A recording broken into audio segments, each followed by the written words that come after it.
Hello and welcome, guys. Obviously, first time I've done this in quite a long time, so hopefully everything's working. Hopefully you can all hear me and see me. Let me know in the chat if people can hear and see me.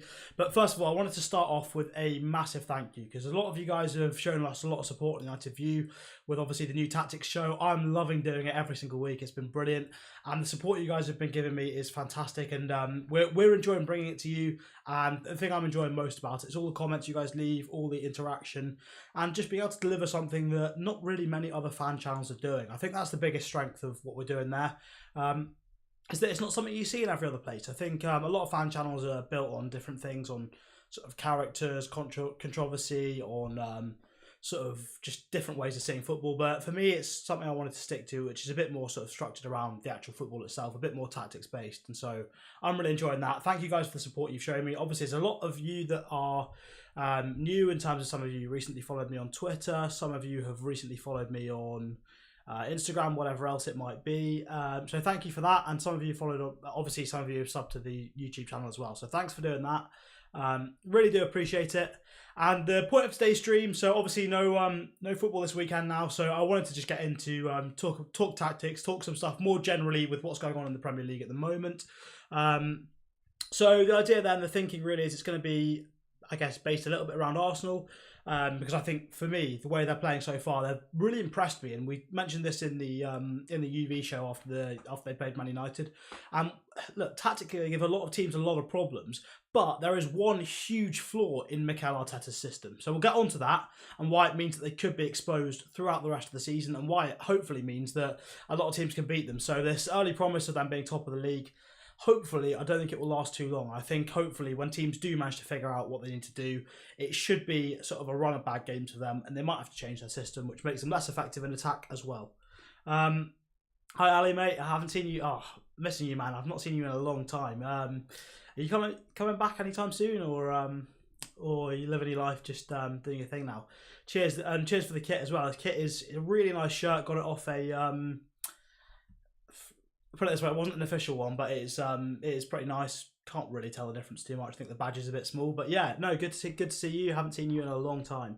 Hi Tochi, yeah, great to see you. Cheers for the comment. It's nice to see some of you guys in here as well. So what we will do is get straight into the Arsenal talk then. So if we start off then, nice little transition. Not quite worked out all the transitions and stuff with the software yet, but I think that one worked all right. So to start with, what we've got here is a tactics board. Obviously, let's say it's United in red, and we'll say Arsenal in the blue here. So what I've seen a lot of the time from Mikel Arteta's system is that when they build up, they give teams a lot of problems.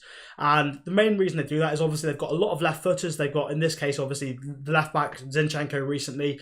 Gabriel's left footed as well, but also Granit Xhaka. So what you see with the way they build up, and we covered this in the United View in the United View segment, but just to sort of refresh people's memory in this, and this is how they behave generally in games. They have touchline wingers, so Martinelli's really wide on one side, Saka's really wide on the other side when they build up. Xhaka normally drifts out wide so he can sort of connect a little bit more with Martinelli. Odegaard from sort of a number 10 role goes out and he connects a little bit more with Saka. And then in the build-up, obviously you've got Zinchenko inverting, tucking in here. And that means Lokonga or whoever's playing in that role normally shifts across. So you've got a two in midfield there, and Gabriel can normally shift round. And what you've got as well sometimes, which is obviously the value of having a really good keeper with his feet, is that Ramsdale can sort of step in here. So that rather than even just being a 3-2-5 with obviously the sort of Ben White there, you've got Saliba there, you've got Gabriel here. You've even got Ramsdale stepping in there to make it a 4. So that gives them even more options in build-up. And what this basically does is that the 3 at the back here obviously gives them options, basically covering the whole width of the pitch to sort of try and draw out a press.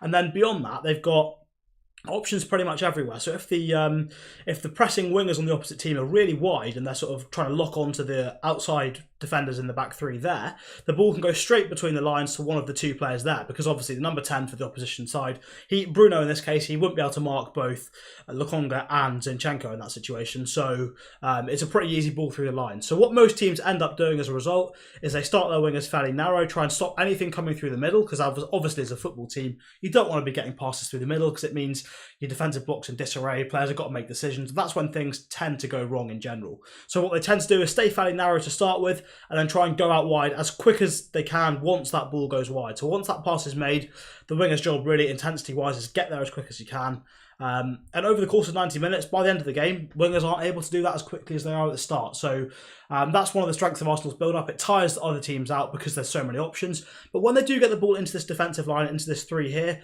because they've created the five, because they've got Saka so wide, Martinelli so wide, but inside in the half spaces, you've got Xhaka and you've got Odegaard. What that means is that there's always options.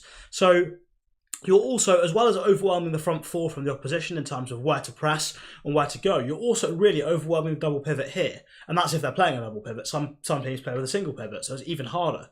But what it meant, so if we use the example of United, but it applies again to pretty much any team they play, was that Eriksen and McTominay had a decision to make. Because either they go wide and they deal with Xhaka on the left half space for Arsenal and Odegaard on the right side. But then that opens the space for Jesus to drop in. So there's another option through the lines if the ball does manage to get in there. So that causes problems.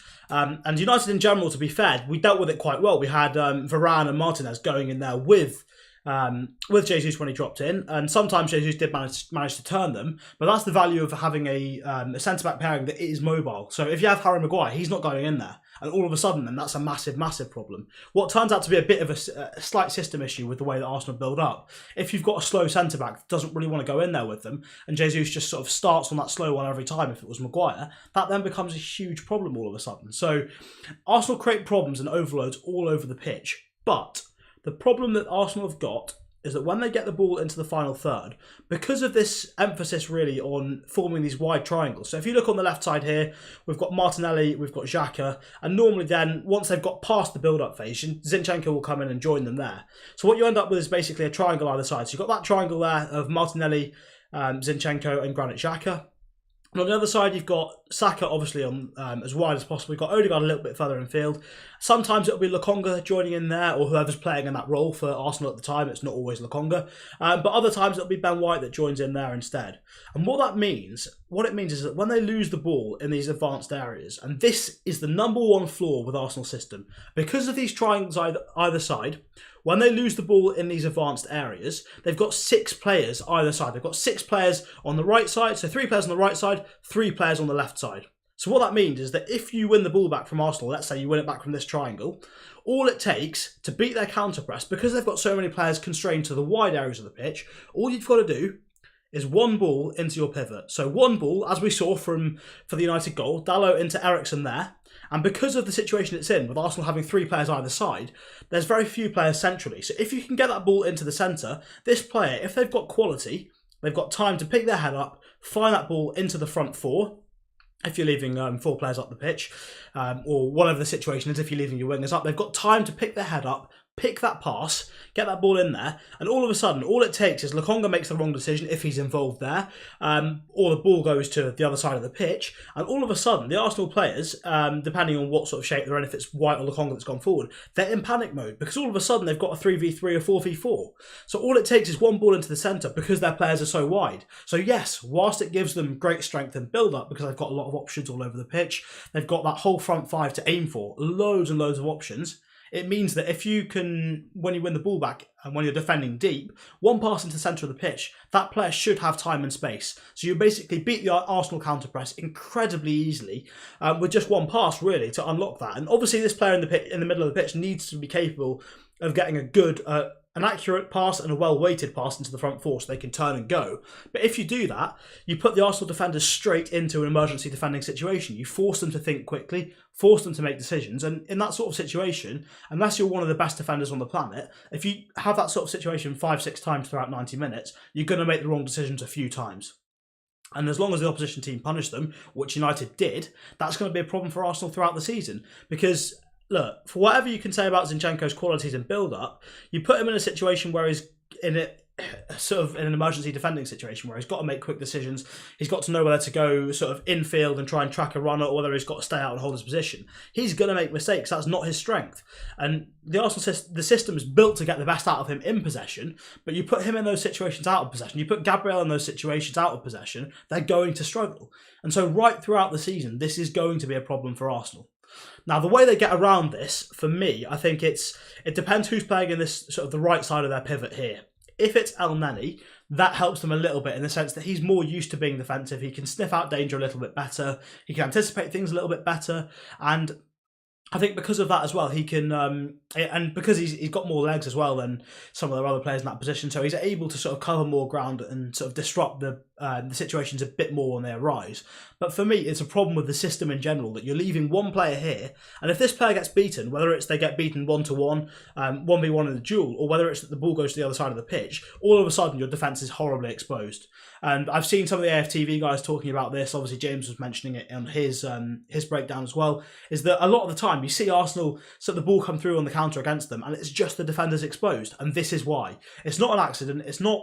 I think to an extent it's possibly naivety, but really I think for me it's down to the system from Arteta. It's great having those wide triangles either side, but it leaves you horribly exposed in the centre, and it means that if your counter press fails, if they let the opposition get the ball back in field, they're in big trouble. So for me, that's the biggest problem with Arsenal's build-up, and it's why I don't think they'll. I don't think this run of them being top of the league will last for too much longer. Can't see it. Right, I'm gonna have a quick look at the chat now. Just quick read of that. Obviously, at the minute, my setup's not perfect, so I've got to shift screens a bit. So, apologies on that. So, Ali, yeah, once you're back, yes, yeah, no, exactly, yeah. It has been crazy in the last few years. It's I remember we're going to Old Trafford and making those videos on my phone just outside the stadium. Really bad videos as well. Like, I look back at some of the stuff I did in the early days, and it is horrendous. It is so bad. But it's nice to see that obviously things have improved, and it's great to be on United View now and having that opportunity. Priscilla says, it's the understanding of the game for me. Oh, yeah, thank you. Yeah, I think Arsenal do struggle with that as well. Yeah, I completely agree. They don't really understand they don't understand the situations they end up in, and I think a lot of the time it's that problem with the system is something that's going to be there for a long time. And I think whichever players you've got, however they understand the game, if you put players in difficult situations against teams that are good on the transition, like United are, with players like obviously Bruno, Sancho, Rashford, and Martial in particular, you're going to have problems. Tochi says, does this have a similar effect with three at the back teams with like Brighton? Yes, I think in general it can have a similar effect, but for me it's not so much the three at the back. So obviously we've talked about how sort of the build-up from Arsenal does result in them having a three at the back because Zinchenko tucks in here, Gabriel pushes round, and obviously in defensive situations you're not going to count Ramsdale as a defensive sort of part of the defensive line. It's not so much about that, I wouldn't say. Well, I don't think it's about there being a three in general. I think the bigger issue is that what they do when they get forward is that because they put so much emphasis on creating chances through wide areas and trying to find cutbacks, all that sort of stuff. They need players out wide to do that, but because you've got players out wide to do that, if they're out wide, they can't be in the centre at the same time. So it means that if you've got 3 players wide one side, 3 players wide the other side, at some point, when the ball goes back in field, assuming you've still got 3 in the back line, there's only going to be 1 player in the centre. And that is the problem they've got. So unless the other side can react quickly enough on transition when the ball is lost, which doesn't always happen, it's not always going to happen, they're going to have a problem. So I don't think it's necessarily because they've got 3 at the back. For me, it's because Arteta's philosophy involves a lot of playing wide areas. It involves them sort of finding combinations, using these triangles to drag players out of position. The triangles, when it comes off, the triangles look great. The rotation's brilliant. All of the players in each one can play in each position, so they can cause loads of problems for defenders. There's constant third man runs in behind. And look, it causes a lot of problems, but it does mean they're vulnerable as well. So obviously, like everything tactically, it is a trade-off. So it's interesting to see, but for me, it's not necessarily because it's 3 at the back. I think more of it is just to do with the fact that the philosophy just has an inherent weakness. I think there's not a lot you can do to change that unless you say, right, unless Arteta says, if the ball's on the left side in this triangle, Odegaard, you come across, and we don't have that triangle there, we just keep one there. But I think it's going to be tough because certain players are always going to want to play in those attacking areas, and especially in the situation where if they go from back to front really quickly, from the build-up phase to having the ball in the front 5, in that sort of situation, if they get there quickly and lose it, these guys will still be out on the right side. So that's the best time for opposition teams to hit them. So yeah, I don't think it's about the 3 at the back. I think it's more just the philosophy. Cheers. So Yash in the chat as well. Yeah, great to see you. Honestly, some of your stuff lately has been fantastic on your threads on the timeline. Been brilliant. Cheers, James. Great to see you here as well. Appreciate the support. Tochi, yeah. So you meant against teams. So with wing backs rather than Arsenal transitions. 2-3 at the back whilst attacking. So wait, so what do you mean? So do you mean as if, so if United, so how can United sort of get at teams with that are playing 3 at the back, or do you mean, I'm a little bit confused what you mean there on that one. Maybe you can clear that up for me in the chat, hopefully. But yeah, so it is. Hopefully I'm right on this, and it is an inherent flaw in the system, and teams do start to expose it soon. But you never know. Arteta's shown that he can adapt quickly. Obviously, he's played 3 at the back for a bit as well to sort of when he was earlier in his tenure there to try and solidify things a little bit. So he is adaptable. So maybe he discovers that there is a problem. But I think for me, it's not something that I really like to see in the team that I'd support. So I don't know how Arsenal fans feel about it. Maybe if any of you are watching, you can let us know. Obviously, you guys are top of the league, so there is that. But yeah, you can let us know what you think about the tactics, about the system, about the philosophy from Arteta. But for me, yeah, I think it won't be too long till hopefully teams start to realise what the weakness is, and hopefully you guys do get exposed soon. So then, yeah, Tochi, if you can just explain what you meant, then I can. I'll happily talk about that for a bit as well and see if we can work out what's going on there.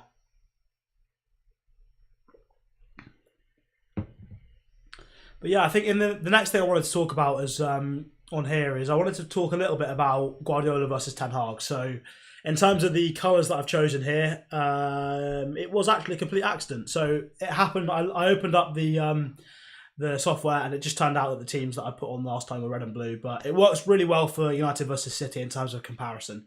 And this is something that I think not many people are talking about at the moment, but actually it's something that makes a big difference in terms of the different approaches to the game. So obviously, between Guardiola and Ten Hag, there's a lot of similarities. Obviously, both teams like to sort of counter-press quickly when they lose the ball. So I think that's one similarity. Obviously, both coaches are known for their teams being pretty good in possession of the ball as well, so that's another similarity. But for me, I think one of the biggest differences between the two of them is that the way that they try and achieve their aims in games. So obviously, they both want to be good with the ball, they both want to be incisive. But I think what we've seen from Guardiola in recent seasons generally is that he often uses touchline wingers. So he gets his wingers on the paint the entire game. And the thinking behind that is, so it's fairly obvious really, is that obviously if your wingers are as wide as possible, you can hopefully make the defence defend a little bit wider, and that will hopefully open up more space in the centre of the pitch. So it should mean that obviously it's 2-8, so whether that's De Bruyne and Bernardo Silva or even Gundogan, whoever that is, the 2-8s can normally find more space hopefully in the half spaces. That's the thinking from Guardiola on that one. Because of the wide wingers. Now, obviously, because he's playing a single pivot here in defence, what that means, I don't know why it's getting bigger, but what that means, because he's got the wide wingers, is that, like Arsenal, I guess, you're leaving one player here, so you could be a bit exposed. So obviously, to try and mitigate that, he plays another player in there, Kyle Walker normally, because obviously, with his pace and power, he's fantastic at defending transitions, which is really important. Again, that's not something Arsenal have. Again, if they wanted to keep using this system with that one player in that position, maybe you've got to find someone who's a bit more quick and powerful. And that's what I meant with El Neni. He's got a little bit more of that, a little bit more of the anticipation, the defensive side. But maybe they could find an even better option in that position that would possibly allow them to keep playing that way and not get too exposed. Anyway, so Guardiola plays that, so he ends up with a 2-3-5 essentially, similar to Arteta in a lot of ways. Actually, no, sorry. Arteta was a 3-2-5. This is a 2-3-5. So actually, Ten Hag also uses a 2-3-5. So that's interesting. But the point here is that because he's got this shape here with the wingers, you can see what it creates is it means that whenever any of the back five get the ball here, so the two players there and the sort of the three just in front of them, there's always this open channel out to the wingers, because no team really, in terms of wingers, they can't defend there because then the ball goes through the middle. So you've always got to protect the centre first. Obviously, that's where the goals are. Obviously, it's the most valuable area of the pitch because you can go in any direction from there. So defending teams are going to want to protect the centre. So what it means is there's always an out ball there. So positives of that, right away, you've got easy, really, really easy control of any game, because as soon as there's a difficult situation in field, you can just find that outlet really easily and you can just move that ball side to side, shifting the opposition out, around, and you can just tire them out. And in a lot of games, actually, sometimes that's what City do. They just make you run for 90 minutes.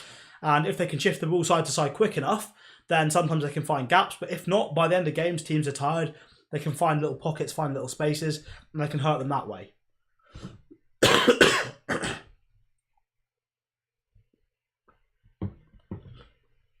Yeah, so if we keep Haaland out the game, it is a W, yes. So again, that is another dimension that City have added this season. So obviously, because the wingers are so wide, tactically it gives them a lot of control, gives them easy out balls, they can dominate possession. And also, and obviously, as we've mentioned at the start, the thinking behind that is it hopefully opens spaces for them centrally. Now with Haaland here, again, that's going to cause even more problems because teams are going to have to defend even more compactly centrally. So let's say maybe you want your defensive midfielder sort of screening balls into Haaland. That gives De Bruyne, if it's your left defensive mid, gives De Bruyne a bit more space in this channel here. So it's going to cause more problems even than before with Haaland. It's different problems, but it's another dimension to City's play. And hopefully it means they're reliant on him now and when he inevitably gets injured at some point, they can't function without him. But the point here is actually a contrast between Guardiola and Ten Hag's styles. So what we've got so far is the control that City can have because they've got that shape. And this is something that we've not seen at all from United, really, in terms of using the width of the pitch. So obviously with City's chance creation, they just keep the ball a lot and they do try and find diagonal balls. They create a lot of cutbacks, which is, it creates high percentage scoring chances, which is fantastic. And now if we compare that to the way United play in build-up, so we'll drop City back into a bit more of a defensive block shape. Something like that. We'll get the United players a little bit further forward up the pitch. But what we've seen from United so far under Ten Hag is that we build up in a 2-3-5. So we have the centre-backs here forming the two. The full-backs tend to push on a little bit higher. Sometimes Dalot tucks in, other times not so much. But,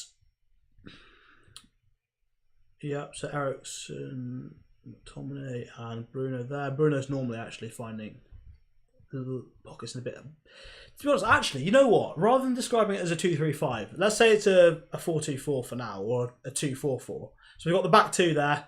You've got McTominay and Eriksen. Obviously, they're always staggered. That's really been important from United so far, is that one's always been higher, one's been lower. So there's always a free option, and McTominay's done well doing that as well. So McTominay and Eriksen there, and Bruno's normally so high that really you can just count him as part of the front four. But in terms of winger positioning, Sancho's normally really narrow, and as is Rashford.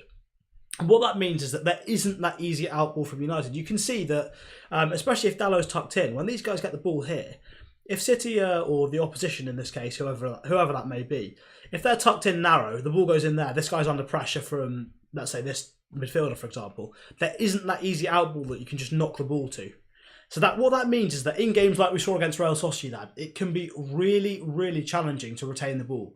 So what you end up seeing then as a result is because it's so tight in these areas, if you haven't got players that can get on the half turn and can play those passes quickly, what you end up with is a really frustrating game, a really frustrating outlook, where the guys at the back can't pass the ball forwards because they know it's going to just result in the transition straight away.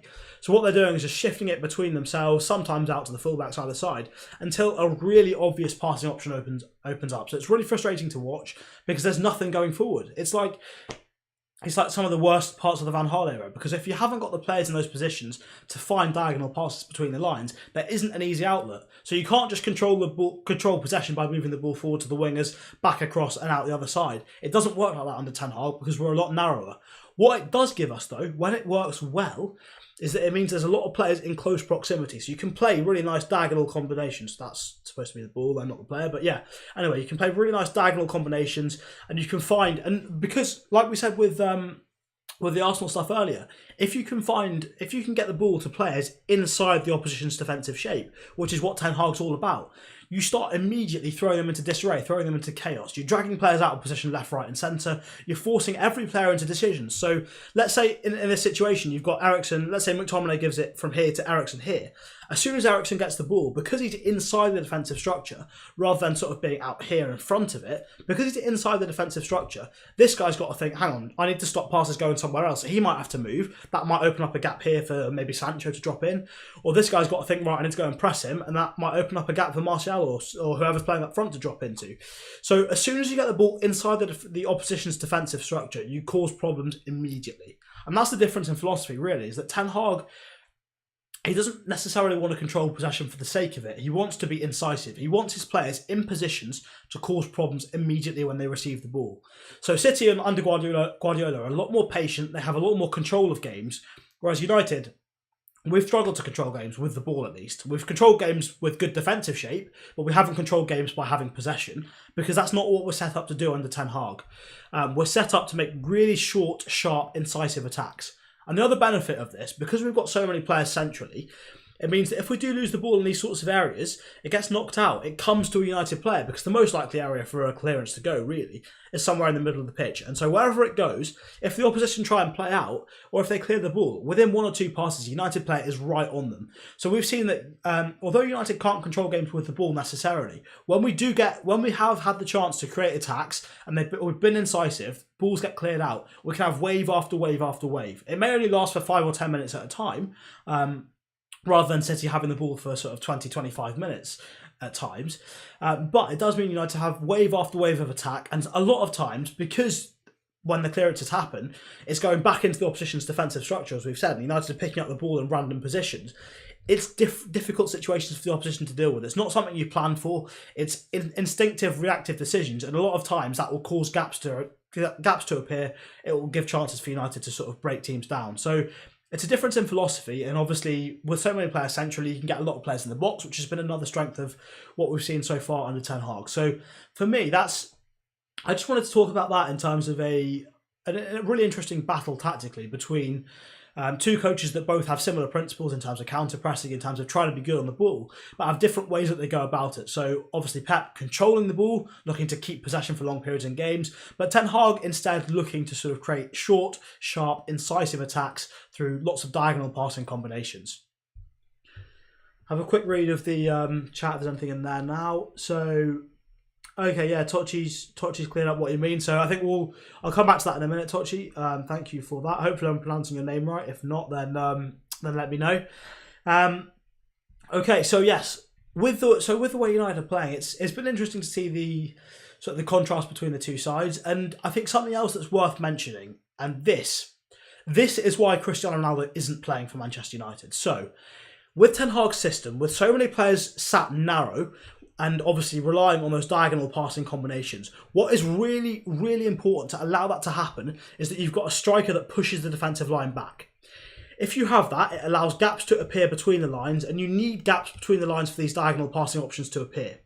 If the defence is really packed, so if the defence squeezes up and you haven't got that striker that's prepared to run in behind, all of a sudden, even if the ball did get through here into there, players are on you straight away, so you can't find diagonal passes. So for Ten Hag's system to work, because it's so narrow, because it relies so much on those diagonal passing combinations, you have to have a striker that brings back the defensive line, draws it deeper. Without that, and Cristiano Ronaldo hasn't been running in behind enough, and isn't able to do it, isn't willing to do it enough anymore. Without that, your whole game falls apart, and you end up with this frustrating situation of centre-backs passing from side to side, because as soon as that ball goes forward, it gets lost.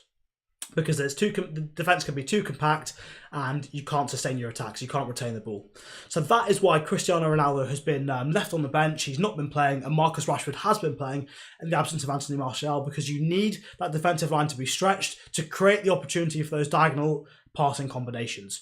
For me, it's the contrast between horizontal football from Guardiola and sort of side-to-side circulation, and vertical football looking to be really incisive from Erik Ten Hag. That's the difference there, and that's why Ronaldo's been benched, whilst Rashford's been playing. Pronounced Tochi. Yeah, okay, sorry, yeah. Thank you for clearing that up for me. So, we'll talk about this now. So using Brighton, for example, who tend to play 3 at the back, if they were to face Arsenal playing the way you explained, would it see the same issue?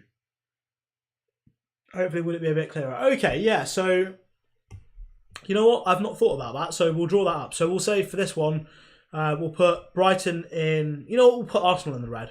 Put Brighton in blue. Makes more sense, doesn't it? So we'll set that up here on the board. So to be fair, apart from the game against us, I've not watched masses of Brighton this season. But from what I remember, at least from what I'll do is I'll go on what they did against us. So what they did against us was they had sort of a 3-4-3 box or diamond. So it was 3-4-3 with a lot of central midfield players and not really any wing backs. So we'll set up something like this. In this situation, Arsenal would be... So obviously Arsenal are in red here, just to be clear. Brighton have got the 3-4-3 with the box. And so we're saying Arsenal have got the ball here. We're saying they formed their wide triangles. So on this occasion, we'll say we've got Saka there. We've got Martinelli out wide. Jesus occupying the centre-backs. We have got Xhaka in there. Lokonga in there. Odegaard coming out wide here to sort of join in that triangle. So what I think... So the challenge here, obviously we can see, having matched it up on the tactics board here, Brighton in their defensive shape, typically, although it is a 3-4-3 sort of box, they do tend to sort of drop back with the wingers tucking in there and there. So they sort of create a line there. And we do often see these guys getting back in as well. So sometimes, let's say, we'll then end up in a situation like this. So a 3-5-1-1, let's say, for example. So in terms of the way that I think Arsenal will deal with this, obviously, what it does mean for Brighton is that they've got a 3v3 either side in terms of they've got the wide centre-back either side. You've got the winger who sort of sits into that defensive shape if they're back in time. Obviously, on quick transitions, that may not be the case. Then you've got plenty of midfield players because they play with 4, essentially. So that's nice and easy. Just form that triangle again there. So you've got a 3v3 either side. So in terms of dealing with that triangle, that should be okay. And I would say because you've still got this player centrally, you've got this midfield player as well. If Brighton are able to win it back, I think that it should be the exact same issue that Arsenal are having to face. I think it should be pretty similar in terms of the transitional threat, because I think it's, as long as you win the ball back off this wide triangle, as long as you've got players centrally in the right positions ready to break, all it takes really is one good pass into the middle of the pitch and you're away. Provided the players in the middle have got quality to distribute that ball forwards afterwards, I think it should work the same. So obviously looking at it on the board, I think it should work pretty similarly. I think the issue comes though, where Arsenal could cause big problems against Brighton or teams in the back three, is that if this player gets drawn in too far, if the wide centre-back gets drawn in, Arsenal are really good technically, so their players are able to sort of beat a man or work a half yard to find a ball into Jesus here. So Jesus could cause big problems there with his movement if he's left up against one centre-back. So I think that's where I see the bigger problem being for teams setting up in the back three, is that because you've got one less player there, whereas United have, obviously, for back four, you've got 2 central defenders in that area to deal with it. I think it's more likely possibly that the triangles actually break through. But in terms of being hit on defensive transition, I think Arsenal should be hopefully just as vulnerable to those sorts of threats as they were against United, hopefully. So that's the way I think on that. Did I notice other teams play a high line as soon as Ronaldo comes on? Can Rashford and Ronaldo play? Yeah, I think it's definitely a thing. Look, I think football teams now aren't stupid. They know what they're doing in terms of every team will have their analysts. They'll all be looking at the way things go, and they will all know that Ten Hag plays with narrow wingers. Now he uses that minimum width system. And so they will know that in order to execute what he wants to do in terms of vertical football, short, sharp, incisive passes between the lines, you need space. And that means space stretching the pitch vertically because we aren't stretching teams horizontally. So teams will know that, we need to not be stretched vertically. So the defence has to be connected to the midfield. The gaps between those lines have to be as small as possible. And obviously any defender knows Rashford's quick. They know they're going to have to drop off a few yards. So obviously it is a thing. Teams are psychologically just going to squeeze up as soon as they see Ronaldo come on, because they've seen. Look, don't get this twisted. Every single team will be playing those clips of Ronaldo, those sprints he's had this season where he's got nowhere near the ball. He's got there very slowly, not at the speed that anyone's really been able to, anyone's had any trouble matching. Obviously, I think there's been Brentford centre backs easily matching Ronaldo's pace after a sprint, and after he sprints, he's sort of done for 5 minutes. Maybe that's because he hasn't done pre-season. Don't know what it is. But teams know he's not what he used to be. Teams know he can't run. So psychologically, that is going to play into things massively. Teams are going to squeeze up, and that causes problems. We saw against Real Sociedad. The reason it was so frustrating was it wasn't necessarily because we had so many bench players playing. It wasn't necessarily all on the centre-backs or the goalkeeper. Actually, a lot of it came down to how well we stretched the team vertically. And for me, that's a massive problem because, again, we started with Ronaldo. And teams can squeeze up a lot when he plays because they know he can't run in behind anymore. And if you can't stretch teams vertically, there isn't the space for those players to find our midfield players to find pockets between the lines, and obviously the personnel made it worse, because if there's not space for players to find spaces between the lines, that's bad if you've got McTominay, Bruno and Eriksen, the sort of first choice midfield three. But as soon as you start introducing Casemiro, who's playing in a new team, in a completely new system, unlike anything he's played in before, you've got Fred playing as number 10, whose body shape was horrendous the entire game. As soon as you start bringing those elements in, those guys are going to need extra space, they're going to need more time, and actually what they've got is less space and less time. So it's a disaster, really. So if you can't stretch teams vertically like we need to, you end up in a massive I want to call it a big problem, but to be honest, it's less of a problem in terms of that side. It is a problem, but for me, and for all of you guys, we want to watch good football, and it just kills it completely if you can't stretch teams properly. For the Sociedad match, you get Ronaldo gets outpaced, but some chances he didn't back his left foot. Confidence or lack of pre-season, I don't know, man. Yeah, no, I get you with that. Yeah, in terms of being outpaced. Yeah, that is an issue. But yeah, he also did have some times when he got in the box. His touch wasn't there. I think it's both. I think you put yourself in his position, and he's one of the greatest players of all time. It's the first time in his career that there's actually genuine questions of him being asked in terms of, is this guy actually good enough? He's probably never had to deal with it before, at least not for long periods of time. He typically takes a while to get going during seasons, and so he may have had sort of in previous seasons people have been asking, is this guy finished? He's not as good as he was, all that sort of stuff. And there's always been those rumours flying around, but it's never taken him more than a few games to put that right. This year now, it's the first time when actually he's genuinely not first choice. It's like, even if you have a fit and firing Cristiano Ronaldo now, Ten Hag doesn't play him. If everyone's fit in the squad and firing, Anthony Martial starts up front. That's no question there. So I think it's the first time for him in his career that he's having to deal with this issue. So yeah, I think it's a tough one. And I think it will definitely be playing on his mind, because he must know now that he isn't what he was. You can see it in his face sometimes as well. When he makes a sprint and the defender outpaces him easily, you can see him just looking around like, this is not it, man. This is not what I am. This isn't what I'm about. So you can see that he knows it now. And it's a tough one. I think because he knows that as well, it's obviously affecting the rest of his game. He knows there's real pressure on him to perform. And it's probably the first time in his career where, look, he's obviously got a lot of confidence because he is one of the greatest players of all time. But it's probably the first time in his career where he might actually be questioning himself a little bit. The first time maybe in sort of 10, 15 years where he actually is genuinely asking himself, am I good enough for this anymore? Because look, what's happened over the summer won't have gone unnoticed. He knows that he's tried all summer really hard to get a move to a different club in Europe, a different Champions League club. But even Sporting Lisbon, the manager at Sporting Lisbon said, if Ronaldo comes, I'm going to leave because he'll kill my dressing room. Thomas Tuchel said that as well. He will see those reports. He's on Instagram. He's on social media. He reads these sorts of things. He will know what's going on. And for the first time in his career, it might actually be affecting him. So, yeah, of course, when you go on the pitch then, it's going to start affecting you. You're going to start thinking, left foot-wise, I don't know if I back myself. He's going to start thinking, I need to be 100% sure I'm going to take this chance. I'm going to bury it if I get the chance. So yeah, it's definitely affecting him psychologically. How do I think Anthony played? Look, I think for me, look, it's his second game. I would still give him a free pass for a while. I wouldn't say he was brilliant. He really wasn't. I think the important bit for me, and we've said this on United View, I've said this in different situations. What I want to see from a winger or a forward is that if they're not functioning going forward, in terms of sort of getting goals, getting assists, obviously scoring against Arsenal, which was nice, but if they're not functioning fully, perfectly going forward, I need them to be doing the defensive side of the job well. That means pressing, working hard when you're asked to.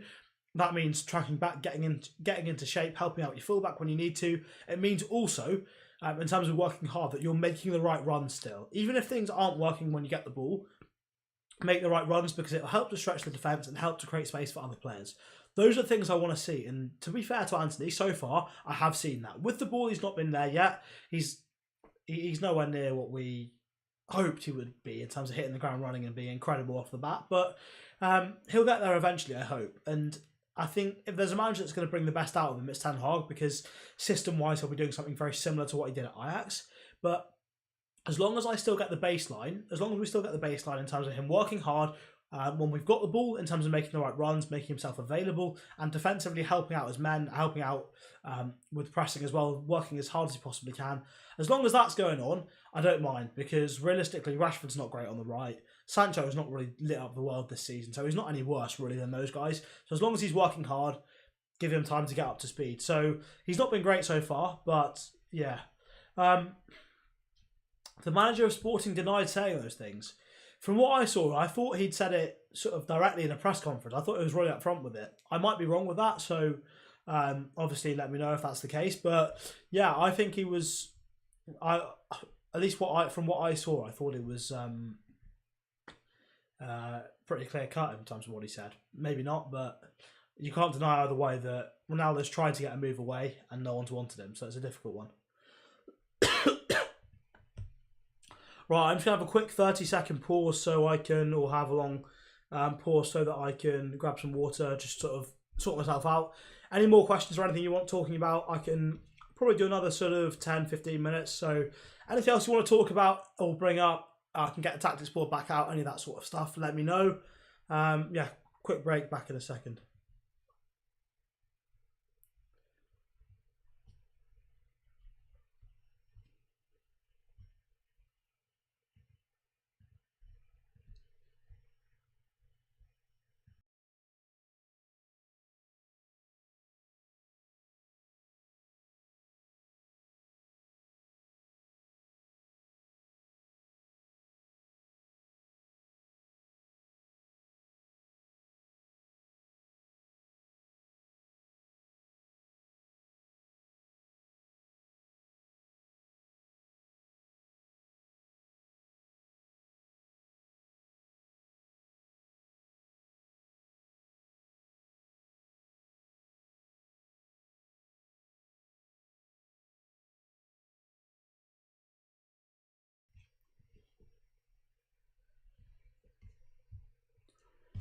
Okay, we are back.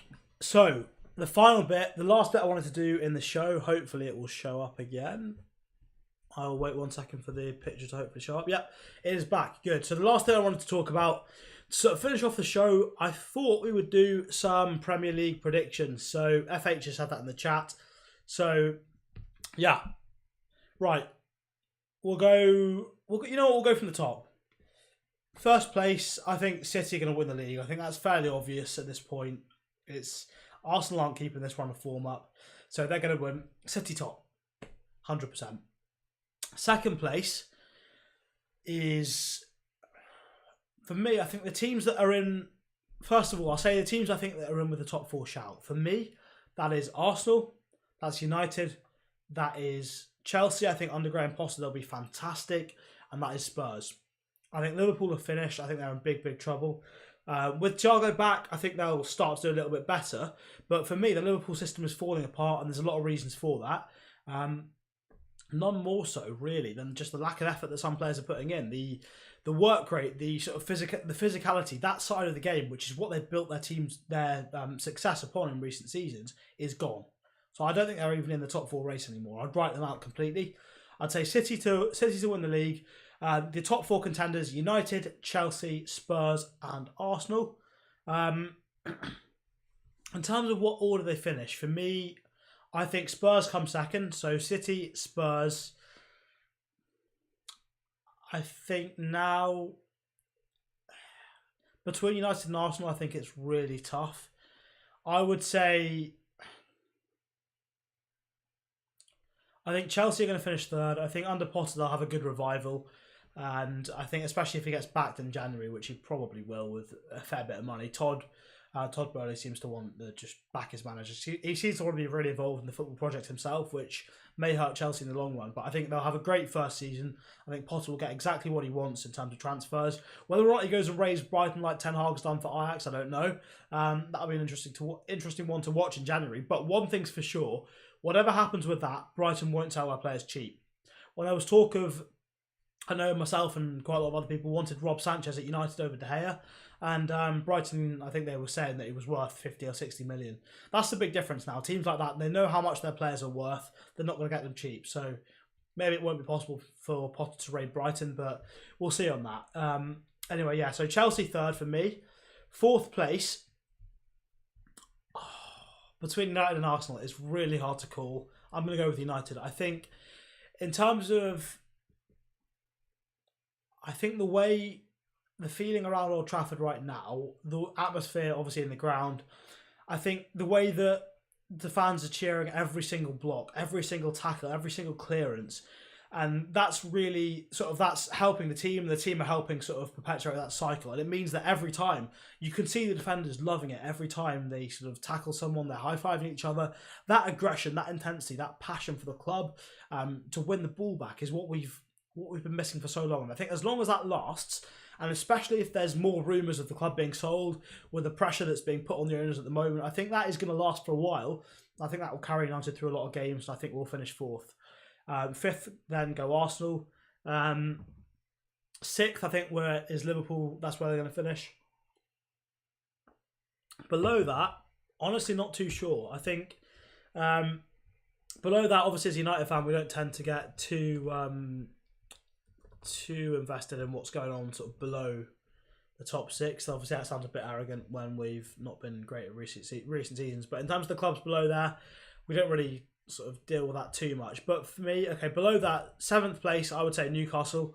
You've got to give them an enormous amount of credit for what they've done so far in terms of their the signings they've made in that first season straight after the Saudis took over. Signing Chris Wood, basically killing your one of your biggest relegation rivals in terms of their main firepower, and slightly strengthening your own squad's a great signing. Nick Pope, stylistically, for a forward-thinking manager, his sweeping, the amount of sweeping he got through is fantastic. His distribution may not be the best, but in terms of sweeping, that's massive for him, massive part of his game, and so that's a great signing. Dan Burn, fantastic signing. Sven Botman, again, brilliant signing. Trippier, top quality player. So they've made some really good signings. Obviously, Bruno Guimaraes as well. In terms of anyone that's looked into sort of data across the top 5 leagues in Europe, he was always a name that stood out right at the top for pretty much every progressive metric, progressive passing, progressive carries. He's been fantastic. So yeah, I think they'll come 7th. They're doing really good business. They're sort of building up slowly. And you know what? If Liverpool collapse, Newcastle could easily get, well, not easily, but they could get 6th. So that's, I can see that happening as well. Thoughts on Faz flip-flopping so much lately? I don't know why he does it. Faz, he's an intelligent lad. He's a really, really smart guy. So I think maybe it's to create controversy. Maybe his opinions genuinely change week to week. I don't mind anyone flip-flopping. That's up to them. What they say, what their opinions are, up to them. Only thing I sort of like is if whatever your opinion is, as long as you can explain it and have some reasons why you hold that opinion. As long as it's not just plucked out of the air, don't mind it. So he can flip-flop as much as he wants, as long as he can back it up. Don't mind. He's an intelligent guy, so I'm sure he knows what he's doing. I'm sure he's got some sort of reasoning behind what he says and what he does. So fair enough to him. So no problems with that, really. It's obviously just a bit of a laugh on the channel, so why not? Right, so 7th, we have said Newcastle. Below that, honestly, in general, I don't really care what happens below that, to be honest. Sounds arrogant as a sort of arrogant top 6 fan, but right, below that, we'll just pick some names out. Brentford are doing all right, but they're not getting 8th. That's not happening. We'll say,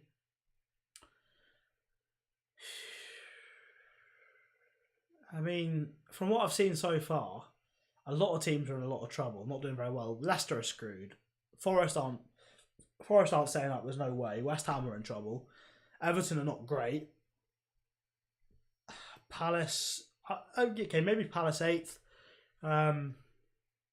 Bournemouth are definitely going down. We'll say Leeds 9th. I think they'll do okay. Wolves 10th. Honestly, below that, probably West Ham 11th.